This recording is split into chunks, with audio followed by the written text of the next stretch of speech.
Bismillahirrahmanirrahim. Assalamualaikum warahmatullahi wabarakatuh. Innalhamdulillahilladzi bi ni'matihi tatimmu shalihat wa bi fadlihi tatanazzalul khairat wal barakat wa bi taufiqihi tatahaqqaqu al maqasid wal ghayat. Asyhadu an la ilaha illallah wahdahu la syarika lah wa asyhadu anna Muhammadan abduhu wa rasuluhu la nabiyya wa la rasula ba'dah. Allahumma shalli wa sallim wa barik ala nabiyyina Muhammadin wa ala alihi wa ashabihi wa mawalah. Allahumma fa'na bima 'allamtana wa 'allimna ma yanfa'una wa zidna ilman fi ilmina ya rabbal alamin. Adik-adik kelas 9 yang semoga selalu dalam penjagaan dan Allah Subhanahu wa taala. Kita lanjutkan lagi materi sirah kita. Tapi kemarin pembahasan terakhir terkait utusan Rasulullah SAW, salah satu utusannya menemui Raja Heraklius. Jadi seperti yang sudah sampaikan kemarin, ketika masa perjanjian Hudaybiyah ini, perjanjian antara umat Islam dan orang-orang kafir Quraisy, ini perjanjian damai, gencatan senjata, maka hal ini memudahkan kedua belah pihak.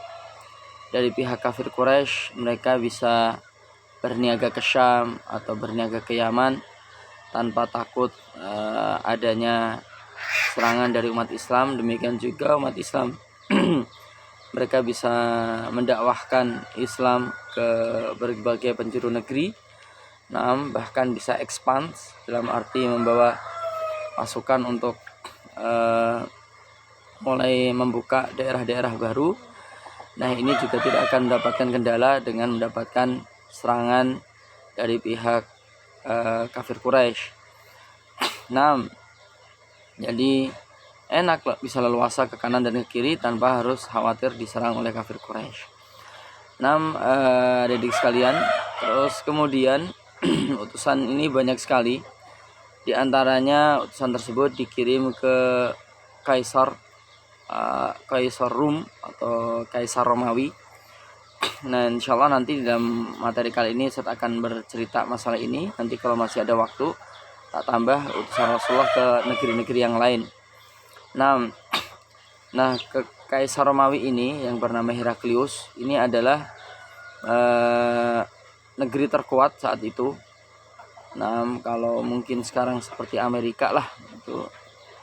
Ini disamperin, maksud saat Rasulullah SAW ke sana, yang diutus bernama Dihyah Al-Kalbi, sosok sahabat mulia, sosok sahabat yang wajahnya sangat mirip dengan Rasulullah SAW. Kemudian ketika utusan itu sampai, terus surat dibacakan seperti kemarin yang sudah saya janjikan. Saya akan membahas terkait siapakah kaum Arisiyun, dan siapakah dan apakah yang terjadi pada diri Heraklius ketika membaca suratnya Rasulullah SAW. Untuk masalah keterangan pertama,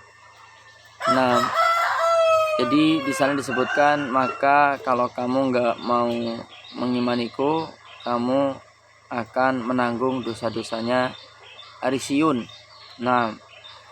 Ini secara makna, kalau secara makna ya diartikan adalah oleh para ulama seperti Imam An-Nawawi dan lain-lain menjelaskan bahwa kalau kamu nggak mau masuk Islam, menahan diri nggak mau masuk Islam, maka kamu mendapatkan dosanya orang-orang Romawi yang tidak mau masuk Islam, yang menahan diri dari masuk Islam gara-gara kamu tidak mau masuk Islam.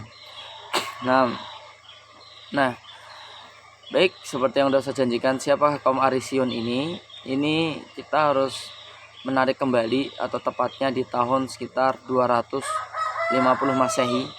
Jadi kalau 250 Masehi ini bisa kita lihat itu sekitar 300-an tahun sebelum Rasulullah SAW lahir.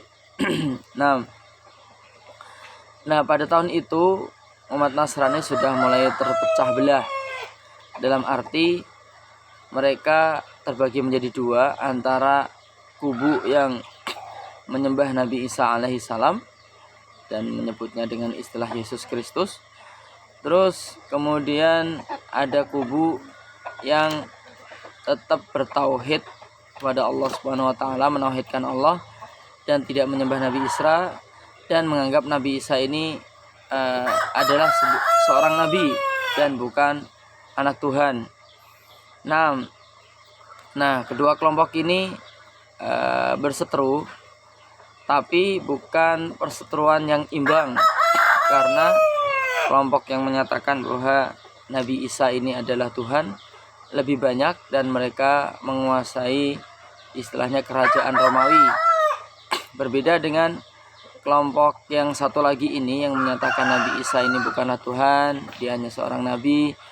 Kalau istilah kita Arius, namanya Arius, pengikutnya Arisiun.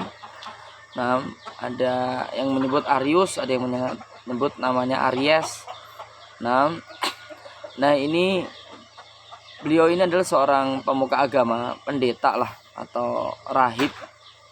Nah, dia mendakwahkan ke kaumnya, mengingatkan bahwa Isa ini bukan Tuhan, dia hanyalah seorang nabi, sebagaimana Allah Subhanahu wa taala telah mengutus nabi-nabi sebelumnya.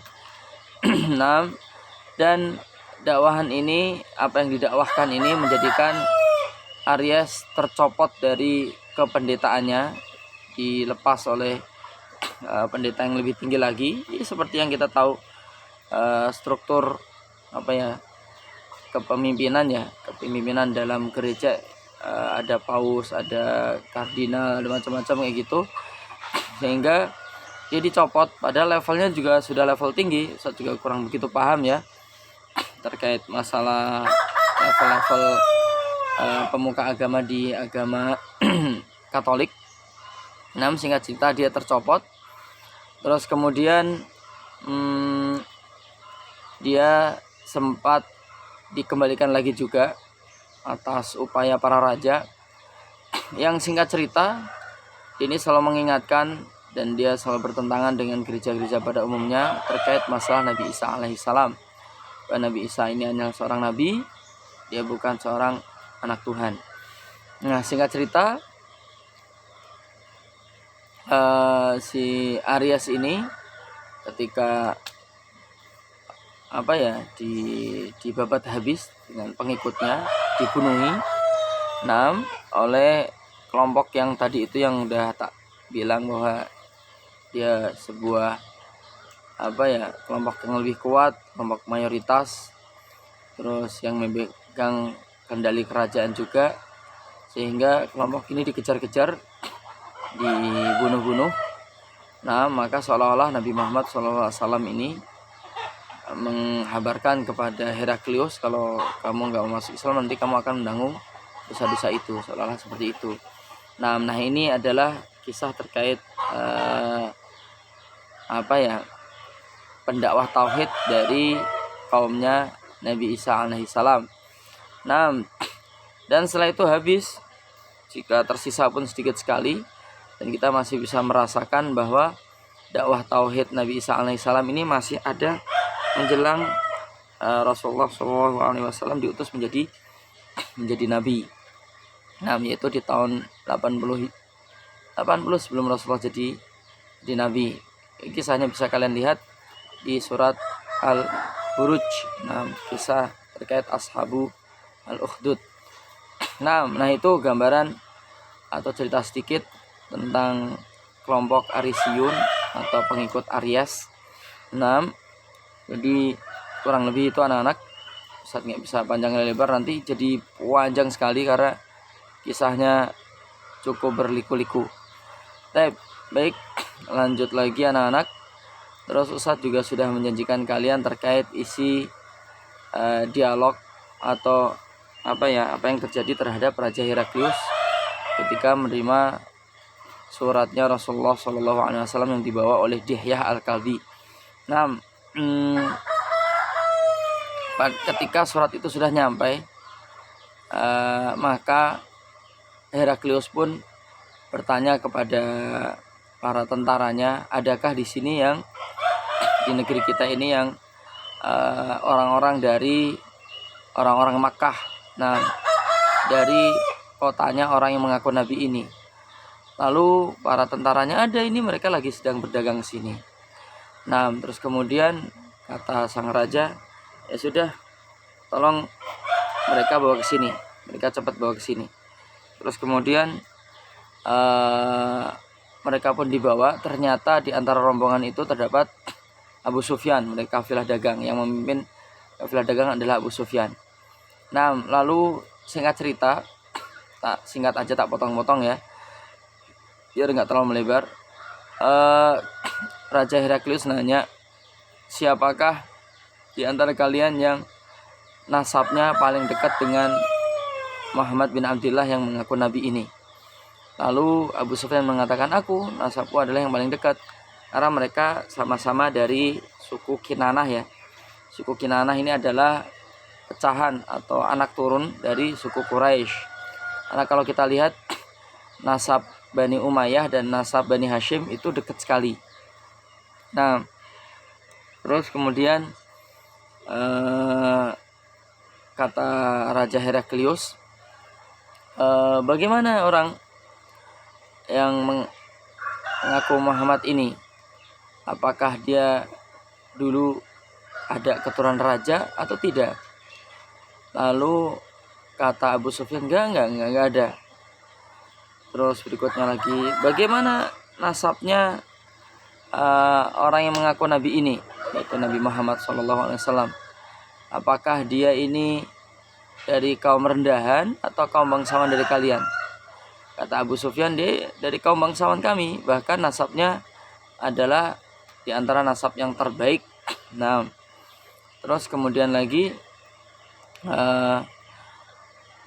bagaimana kalian menjulukinya sebelum dia menjadi seorang nabi, mendakwahkan kenabiannya ini? Kami menjulukinya dengan sebutan Al-Amin.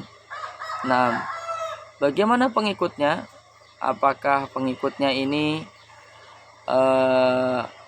bertambah atau berkurang? Nah, pengikutnya makin bertambah. Terus kemudian lagi, bagaimanakah keadaan para pengikutnya? Apakah ada para pengikutnya yang meninggalkan ajarannya karena benci terhadap apa yang disampaikan? Gak ada. Nah, tidak ada. Terus kemudian lagi, bagaimana pengikutnya? Apakah pengikutnya ini dari kaum rendahan atau dari para pemimpin-pemimpin kalian? Kata Abu Sufyan, pengikutnya itu hanya orang-orang rendahan, orang-orang kecil. Nah, para budak lah, kurang lebih itu. Nah, itu diantara beberapa dialog. Terus, gimana, apakah kalian pernah memeranginya? Ya, kami pernah memeranginya. Terkadang kami menang, terkadang mereka yang menang. Nah, ya, singkat cerita, kata Raja Heraklius, dia pun mengatakan, iya, sesungguhnya dia adalah Nabi akhir zaman. Saya tahu bahwa nanti akan diutus Nabi akhir zaman dari arah kalian sana. Tapi saya nggak tahu dan saya tidak nebak ya, bahwa Nabi akhir zaman itu akan diutus dari kaum kalian. Nah, karena sekali lagi orang-orang Ahlul Kitab, orang-orang yang orang-orang Yahudi dan Nasrani, mereka mengira bahwa Nabi akhir zaman ini nanti tetap dari keturunannya Nabi Ishak alaihissalam dan bukan Nabi Ismail alaihissalam. Nah, anak sekalian, kita lanjut.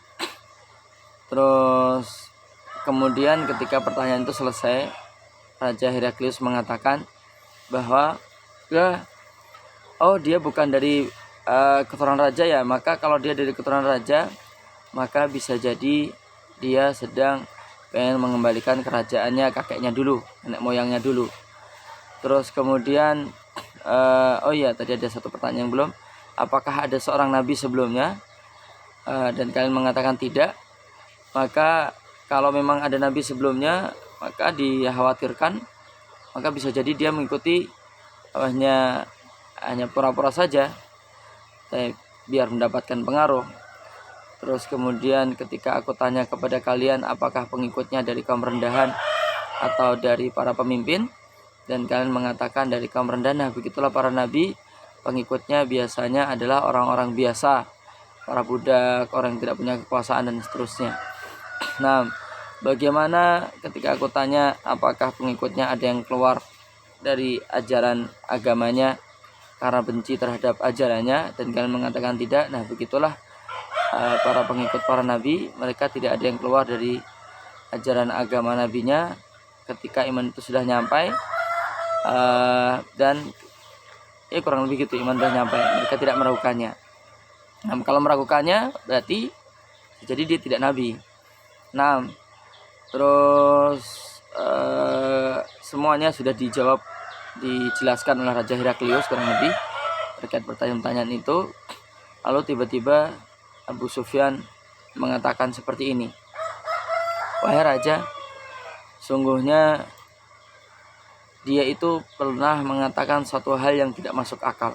Nah, jadi Abu Sufyan ini pengen membantah omongannya si raja ini bahwa dia itu sebenarnya bukan nabi. Nah, dia pernah mengatakan di suatu malam, Abu Sufyan pun menyebutkan kapan itu terjadi, bahwa dia pernah mengatakan dia mengunjungimu ke negerimu ini dan sholat di Baitul Maqdis itu. Nah, itu hanya dalam waktu semalam. Nah, jadi padahal kami kalau datang ke negerimu ini membutuhkan waktu sekitar 3 bulan. Dia mengatakan hanya dalam waktu semalam. Nah, itu jelas adalah kabar yang dusta. Ini terkait masalah Isra Mi'rajnya Rasulullah SAW. Lalu Heraklius pun mengatakan, jadi aku sendirilah yang memegang kunci Masjidil Aqsa. Nah, maksudnya bagaimana?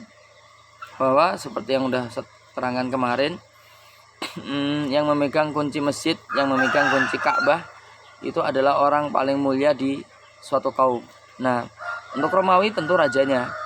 Nah, untuk wilayah Mekah atau yang memegang kunci Ka'bah tentu saat itu adalah Abu Thalib. Nah, beda dengan zaman sekarang ya. Kalau zaman sekarang memegang kunci masjid marbot biasanya. Nah, terus kemudian ada satu pintu utama yang tidak bisa aku tutup. Jadi ketika malam aku tutup semuanya, ada satu pintu utama yang bisa aku tutup. Nah, maka aku yakin bahwa malam ini akan ada tamu. Nah, pasti entah malaikat atau siapa. Terus kemudian di pagi harinya aku melihat di batu besar sebelah Masjidil Aqsa ternyata ada bekas tali ngikat kuda. Nah, jadi kalau talinya itu dipakai ngikat di satu pohon dan lain sebagainya, itu kadang membekas. Nah, itu diikat di sebuah batu dan bekasnya kelihatan. Maka aku yakin semalam ada seorang nabi yang berkunjung atau malaikat yang berkunjung. Nah, itu di tanggal yang sama disebutkan oleh Abu Sufyan. Maka Heraklius pun makin yakin bahwa yang mengaku nabi sebagai nabi ini, yaitu Nabi Muhammad SAW, adalah benar-benar seorang nabi akhir zaman yang ditunggu-tunggu. Nah, terus kemudian Heraklius pun mengatakan, jika yang kamu katakan ini adalah sebuah kebenaran, maka niscaya kekuasaannya itu akan sampai ke negeriku ini. Dia sambil menginjak Syam atau singgasananya, bahwa kekuasaan Rasulullah nanti itu, kekuasaan umat Islam akan sampai sini. Nah, maka Abu Sufyan pun kaget. Nah, ketika Abu Sufyan ini sudah dipersilahkan keluar, kemudian Raja Heraklius pun ngomong kepada pembesar-pembesarnya, menteri-menterinya, panglima-panglima perangnya, mengatakan bahwa maukah kalian aku ajak, aku seru untuk memperoleh kemenangan yang tidak putus-putus, dan kerajaan kalian ini tetap kalian pegang. Lihat, Mukadimah Heraklius kan bagus sekali ya. Sebelum mengajak mereka masuk Islam, kalimatnya seperti itu. Jadi mau nggak kamu kerajaan masih tetap ada dan kemenangan selalu kalian dapatkan sehingga kerajaan kita makin meluas.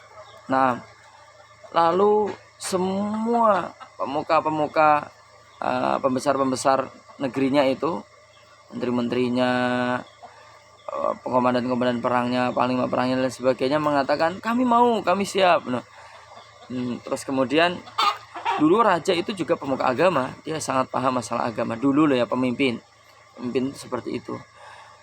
Lalu Heraklius pun mengatakan, ikutilah seruan Muhammad ini, Nabi akhir zaman, maka hal itu pasti akan terwujud.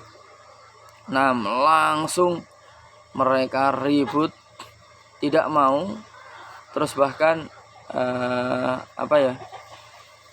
Heraklius mengatakan saat masih ada Abu Sufyan, andai aku bisa bertemu dengan Muhammad, pasti aku akan mencuci kakinya sebagai rasa takzim. Luar biasa ya.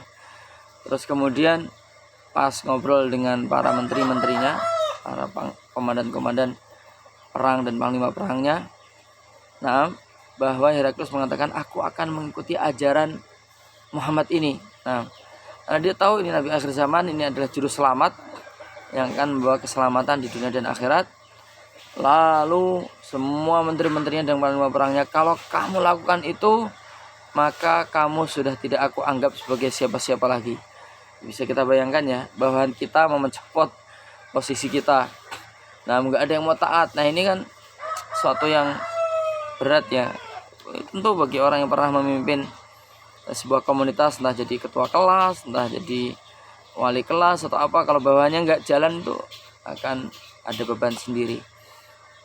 Nah, terus kemudian maka Heraklius pun tertahan untuk masuk Islam karena dia nggak mau kehilangan singgasananya. Nah, itu kurang lebih kisah terkait masalah Heraklius. Terus kemudian ada satu surat lagi yang dikirim ke Raja Persia, yaitu Kisra ya, Raja Persia, namanya lupa Ustaz, nanti kalau ingat tak sebutkan insyaallah. Nah,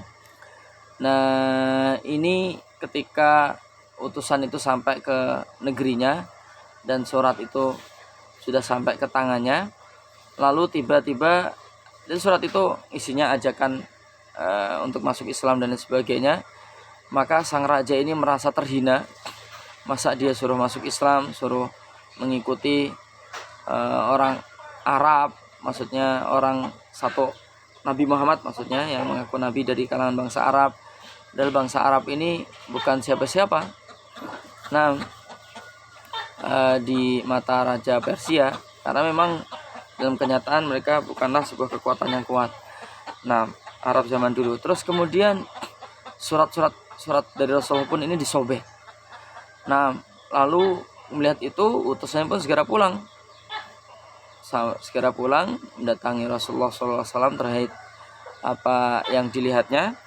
Lalu Rasulullah pun melaknat Raja Persia dan mengatakan mazzakallahu mulkahu, semoga Allah merobek-robek kerajaannya. Maka benar saja ternyata putra mahkotanya yang udah kebelet pengen jadi raja, ini nggak bisa jadi raja karena bapaknya masih hidup.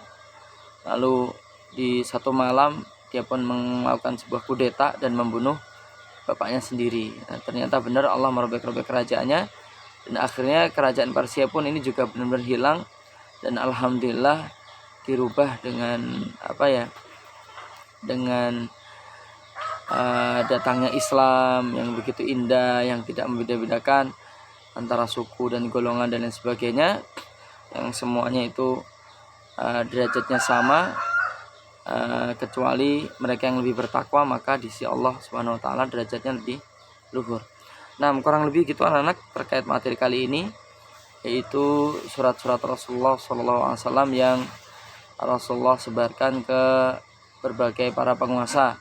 Dan dalam hal ini Ustaz hanya fokus pada dua negeri saja, yaitu Romawi dan Persia, karena itu adalah kerajaan terkuat yang ada saat itu. Nah, terus dan juga Rasulullah juga sebenarnya ngirim-ngirim ke wilayah gubernuran, di antaranya ke Mesir juga pernah. Nah, di sana Raja Mesir ini tidak masuk Islam, dia hanya mengirimkan seorang dokter, dan Rasulullah dihadiahi dua budak perempuan. Yang satu Maria Al-Qibtiyah yang nantinya akan diperistri oleh Rasulullah, dibebaskan dan dijadikan istri. Yang satu lagi siapa? Saudaranya intinya, Ustaz lupa namanya. Kurang lebih gitu anak, untuk kali ini belum ada tugas dulu. Saat lagi ada acara walimahan, lihat udah pakai batik kayak gini. Ada di belakang rumah. Baik, kita tutup dengan bacaan doa kafaratul majelis. Subhanakallahumma bihamdika asyhadu an la ilaha illa anta astaghfiruka wa atubu ilaik. Wassalamualaikum warahmatullahi wabarakatuh. Liqa.